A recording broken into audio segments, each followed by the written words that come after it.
Hi people, it's Archivist here and welcome to the Warlords of Draenor Beta. As this is a beta, remember that everything you see here is subject to change. So today I took a look at Talador, which is the revamped version of Taraka Forest. Although you will notice obvious similarities with the original zone, the general colour palette has changed from a gloomy green to a more diverse display of shades and tones.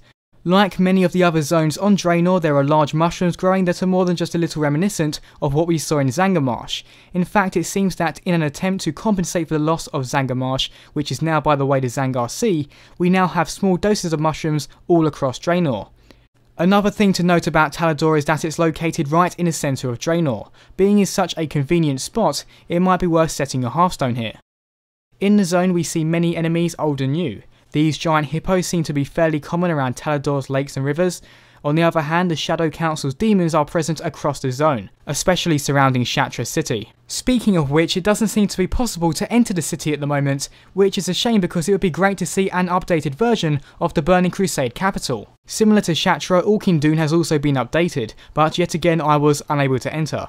Still looks great from the outside though, with all the flowing water and Draenei architecture. What I have begun to notice though, and not just in this zone, is that faction architecture does seem to be primarily Draenei and Orc. This makes sense considering they are the planet's natives, but it does hurt diversity a little. That being said, both Draenei and Orc architecture is very impressive, and so the lack of quantity is made up for in the level of quality. As well as visiting Talador, I also returned to my Alliance Garrison. What you're seeing here is a fairly developed garrison with many of the building plots filled. For those of you not aware, garrisons are like settlements that you are able to construct and develop according to your own wants and needs.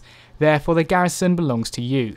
Garrisons grant special abilities during combat, and you can send out followers to complete missions on their own and bring back loot. To build a garrison up though, you will need to collect resources, in a similar fashion to how you would build a base in Warcraft 3. In terms of appearance, I really like the look of the Alliance Garrison. Everything from the town hall to the walls that surround it look well detailed and faction appropriate. It almost feels like a mini personal Stormwind. Another thing I noticed while selecting my Paladin's abilities is that your choice of talents changes depending on your specialisation. I like this addition as it gives the player even more options to customise their character class. So, after taking a brief glance at Talador, I wouldn't say it was my favourite zone, but nevertheless, it appears to be well designed. The colours are pleasingly vibrant, the enemies are fairly varied, and the location relative to the rest of Draenor is very convenient. It's not quite up there with Gulgrond in my opinion, but it's still very good.